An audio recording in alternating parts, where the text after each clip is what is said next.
les astronautes s'entraînent-ils à l'impesanteur? L'entraînement des spationautes doit bien sûr être aussi complet que possible. Ce ne serait pas le cas s'ils ne faisaient pas quelques manœuvres en impesanteur avant leur première mission. Alors, comment reproduire les conditions de l'impesanteur sur Terre? Tout d'abord, qu'est-ce que l'impesanteur? On disait autrefois apesanteur. C'est une situation où l'on ne ressent plus aucun poids. Ce n'est pas forcément une absence de gravité. La preuve, dans l'ISS, la Station spatiale internationale, le poids d'un astronaute immobile n'est réduit que de 13% par rapport à son poids sur Terre. Un astronaute de 80 kg pèserait encore 70 kg. Mais l'ISS n'est pas immobile. Elle tourne en permanence autour de la Terre à la vitesse de 18 000 km/h.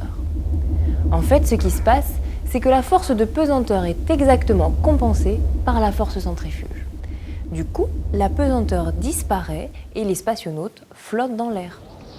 Il existe une autre situation où apparaît l'impesanteur, c'est la chute libre.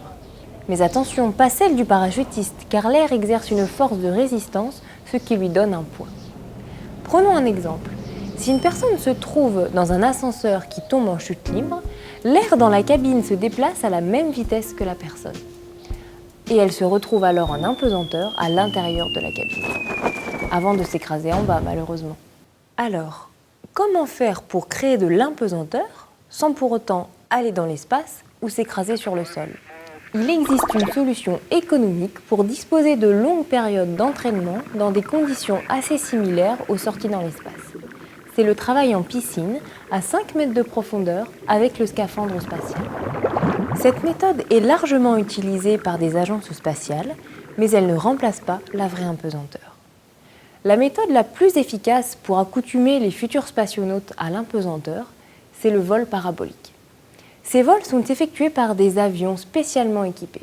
En France, on utilise l'Airbus A300 0G, 0G signifiant zéro gravité. L'avion suit une trajectoire bien précise au cours de laquelle il est dans un état équivalent à la chute libre pendant 20 à 25 secondes. Les passagers y sont donc en impesanteur. Pour comprendre ce qui se passe, prenons l'exemple d'un ballon dégagé par un joueur de foot. Après l'impulsion initiale, le coup de pied, le ballon se retrouve livré à lui-même. Il est dans un état similaire à la chute libre. Il va d'abord continuer à monter, mais sa trajectoire va s'infléchir selon une parabole et le ballon finira par retomber. Étant dans un état similaire à la chute libre, tout ce qui se trouve à l'intérieur du ballon est en impesanteur. C'est vrai pour n'importe quel objet lancé, et c'est exactement ce que l'on fait avec l'Airbus A300 0G. Au début, l'avion vole horizontalement, puis les pilotes le cabrent pour qu'il prenne de l'altitude. Quand l'angle atteint 45 degrés, les pilotes coupent les moteurs. Ils ont donc lancé l'avion vers le haut. Il continue à monter un peu, en s'incurvant selon une trajectoire parabolique. Puis, il se met à redescendre. Les pilotes remettent alors les gaz dès que l'avion a retrouvé un angle à 45 degrés. Ils rétablissent ensuite l'assiette de l'avion pour voler à nouveau à l'horizontale. Pendant les 20 à 25 secondes où les moteurs sont coupés, les passagers de l'avion sont en impesanteur. Un vol typique de l'A300 0G enchaîne 30 périodes d'apesanteur pendant une durée de 2 à 3 heures. Aujourd'hui, ces vols servent aussi à réaliser des expériences, par exemple pour la recherche biomédicale, ou encore à tester des systèmes développés pour les missions spatiales.